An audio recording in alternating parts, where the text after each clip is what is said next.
Perlawanan Lebanon Hizbullah langsung melancarkan serangan balasan kepada Israel. Serangan tersebut dilancarkan seusai dua jurnalis Lebanon tewas diserang Zionis. Tak tanggung-tanggung, Hizbullah menargetkan pabrik pengembangan Iron Dome Israel. Dikutip dari Al-Mayadinat, sejumlah operasi Hizbullah dilancarkan mulai Selasa 21 November. Hizbullah melancarkan serangkaian operasi terhadap sasaran di wilayah utara Palestina yang diduduki. Perlawanan Lebanon ini mengeluarkan pernyataan akan mengobrak abrik pabrik pengembangan Iron Dome Israel. Tak hanya itu, pangkalan dan sasaran militer Israel di sepanjang perbatasan Lebanon-Palestina pun turut dihancurkan. Serangan membabi buta Hizbullah ini buntut jurnalis Lebanon yang tewas diserang Israel. Adapun dua jurnalis dari media Al-Mayadin itu ialah Farah Omar dan Rabih Memari. Selain itu, agresi Israel juga menewaskan beberapa warga sipil, di antaranya Laewa Sarhan yang merupakan warga Lebanon berusia 80 tahun tewas. Tak hanya itu, cucu Sarhan pun mengalami luka berat, sementara seorang warga negara Suriah, Ala Al-Qasim, turut tewas dalam serangan Israel.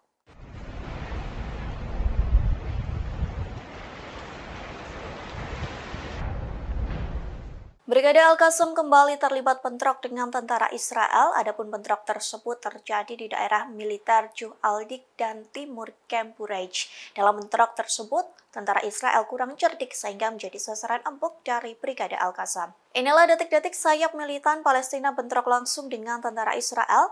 Adapun video tersebut diunggah oleh Al-Qassam pada Rabu 22 November 2023. Dalam video itu terlihat tentara Israel sedang berlutut dengan berbekal senjata. Tentara Zionis itu sedang membidik musuh yang berada di sebuah gedung Juh Al-Dik. Namun rupanya pria bersenjata itu tak menyadari bahwa dirinya menjadi target Brigade Al-Qassam. Pasalnya, punggung tentara Israel itu menjadi sasaran empuk serangan mortir musuh.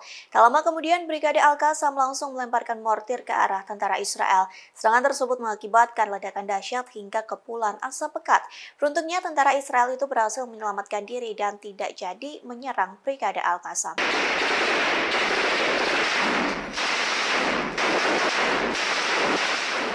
Militan Palestina dan pasukan pertahanan Israel atau IDF kerap terjadi bentrok secara langsung sejak serangan 7 Oktober. Bahkan adu tembak jarak dekat itu diunggah di akun masing-masing, namun dalam video itu terlihat perbedaan yang kontras terkait cara berperang militan Palestina dan IDF. Militan Palestina baik Al-Qassam maupun Hamas kerap menggunakan rekaman pasukannya menyerang posisi Israel. Adapun serangan itu biasanya terjadi di Gaza dengan menargetkan tank-tank Israel yang menerobos masuk jantung kota. Dalam rekamannya, Al-Qassam maupun Hamas terlihat menembak tank-tank Israel hingga meledak dahsyat. Namun kondisi itu tak serupa dengan unggahan video pertempuran versi IDF. Pasalnya, IDF tak pernah menunjukkan pasukannya berhasil menembak tentara musuh. Sebaliknya, IDF selalu mengunggah video yang memperlihatkan tentaranya berlari ke sana kemari dengan membawa senjata. Namun mereka selalu membidik papan triplek hingga gedung yang kosong. Kondisi itu dibuktikan dengan rekaman yang diunggah IDF saat menyerang Camp Al-Zati di Gaza Utara.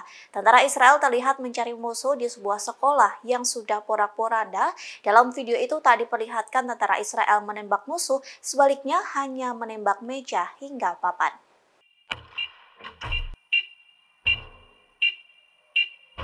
Perhatian dunia seolah tertuju kepada perang Hamas dan Israel. Kondisi ini seakan menggeser perang Rusia dan Ukraina yang sudah terjadi sejak Februari 2021. Namun kini Rusia kembali meluncurkan senjata berkemampuan nuklirnya. Dikutip dari Al-Arabiya, informasi itu disampaikan oleh Kementerian Pertahanan Rusia pada Rabu 22 November. Dalam keterangannya, Rusia disebut mengerahkan rudal balistik antar benua jenis Yaris di pangkalan Kozelski di wilayah Kaluga, barat daya Moskow. Adapun rudal Yaris dikembangkan pada tahun 2000-an dan mampu membawa banyak hulu ledak termonuklir. Rudal Yaris sebagai salah satu senjata nuklir yang mampu menembus perisai rudal yang dimiliki Amerika Serikat dan sekutunya. Badan Informasi Rusia melaporkan tempat rudal baru dimuat ke dalam silo peluncuran bawah tanah. Tindakan ini sebagai resimen pertama di pasukan rudal strategis Rusia yang mulai memodernisasi rudal Yars di bawah tanah. Rudal-rudal tersebut awalnya dikerahkan ke resimen militer lain dalam versi seluler. Juru bicara Kremlin Dmitry Peskov menggambarkan tuduhan mengenai dugaan kesediaan Moskow untuk melancarkan perang nuklir sebagai hal yang tidak rasional, yang menekankan bahwa Rusia sangat berhati-hati dalam menghadapi potensi amunisi yang dimilikinya.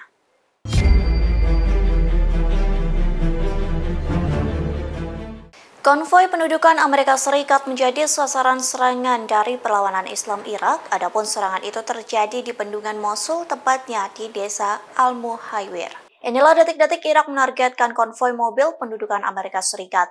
Video tersebut diunggah oleh akun Telegram Hizbullah atau Military 1 pada Rabu 22 November.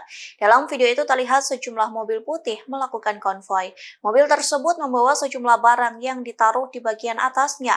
Konvoi mobil pendudukan Amerika Serikat itu melaju dengan kecepatan kencang, namun rupanya konvoi tersebut menjadi sasaran serangan dari perlawanan Islam Irak. Selesai serangan itu diluncurkan, terlihat ledakan dahsyat hingga kepulan asap hitam pekat. Serangan tersebut tepat mengenai sasaran, yakni beberapa mobil pendudukan Amerika Serikat. Dalam keterangannya dituliskan bahwa serangan itu sudah terjadi pada 9 November 2023. Sayangnya tak dijelaskan lebih lanjut mengenai tujuan serangan tersebut. Namun perlu diketahui, Amerika Serikat merupakan sekutu erat dari Israel, sementara perlawanan Islam Irak mendukung Hamas.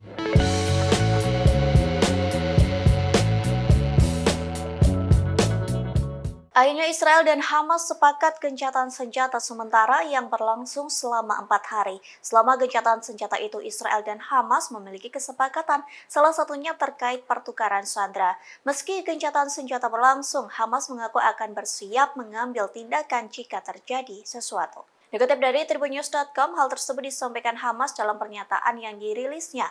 Hamas mengaku akan tetap waspada selama 4 hari gencatan senjata. Tak hanya itu, Hamas pun akan mengambil tindakan jika menyangkut nyawa rakyat Palestina. Sayap militan Palestina ini juga bersumpah akan mengalahkan tentara Israel jika sesuatu terjadi selama gencatan senjata. Sementara diketahui gencatan senjata ini disepakati setelah upaya mediasi panjang yang melibatkan Qatar, Mesir, dan Amerika Serikat. Kesepakatan itu akan membebaskan 50 perempuan dan anak-anak yang ditawan di Gaza. Sebagai gantinya, pembebasan 150 perempuan dan anak-anak Palestina yang ditahan di penjara-penjara Israel. Gencatan senjata akan ditambah 1 hari apabila ada 10 sandera tambahan yang dibebaskan. Adapun perpanjangan jeda kemanusiaan selama 4 hari tersebut disampaikan oleh pihak Kementerian Luar Negeri Qatar.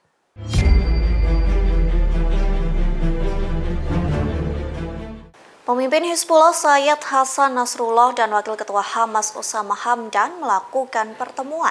Adapun pertemuan itu dilakukan sebelum gencatan senjata yang disepakati Hamas Israel. Dalam pertemuan tersebut, keduanya membahas kolaborasi antara Hamas dan Hizbullah. Dikutip dari Al-Mayadinat, pertemuan tersebut tak hanya melibatkan pejabat Hamas dan Hizbullah, namun pertemuan itu juga dihadiri oleh Kepala Hubungan Arab dan Islam yakni Khalil Al-Hayya.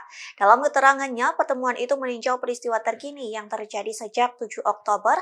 Tak hanya itu, mereka pun membahas terkait posisi, perkembangan, hingga kemungkinan di seluruh lini perlawanan. Dalam pertemuan tersebut pun turut membahas situasi di jalur Gaza yang sudah digempur habis-habisan oleh tentara Israel. Yang paling penting dalam pertemuan tersebut adalah diskusi yang menegaskan kolaborasi berkelanjutan. Kolaborasi itu menekankan koordinasi permanen antara berbagai fraksi perlawanan untuk mencapai kemenangan. Sayangnya tak dibocorkan lebih jauh terkait upaya mencapai kemenangan. Sementara pertemuan ini terjadi seiring dengan gencatan senjata kemanusiaan selama 4 hari. Adapun gencatan senjata itu dimulai pada Kamis 23 November sekira pukul 10 waktu setempat.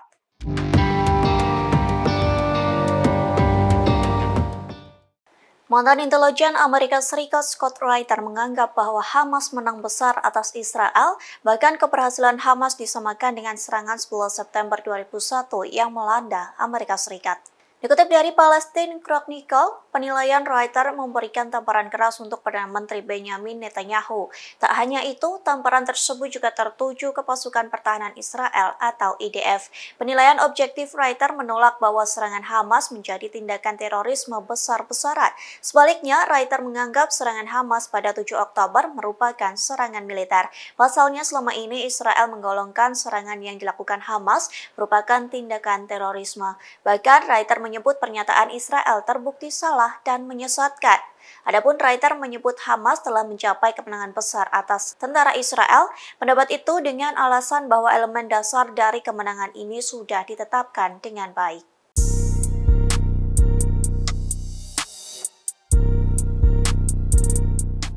Pasukan Amerika Serikat di Timur Tengah terus mendapat serangan di tengah perang memanas antara Hamas dan Israel. Pasalnya, pasukan Amerika Serikat diserang sebanyak 66 kali. Akibat serangan tersebut, Pentagon mengakui 62 tentaranya mengalami luka-luka. Dikutip dari The Times of Israel, informasi itu disampaikan oleh Wakil Juru Bicara Departemen Pertahanan Amerika Serikat, yakni Sabrina Singh, pada Selasa 21 November 2023. Ia mengatakan pasukan Amerika Serikat telah diserang sebanyak 32 kali di Irak, sementara pasukan Amerika Serikat di Suriah telah diserang sebanyak 34 kali.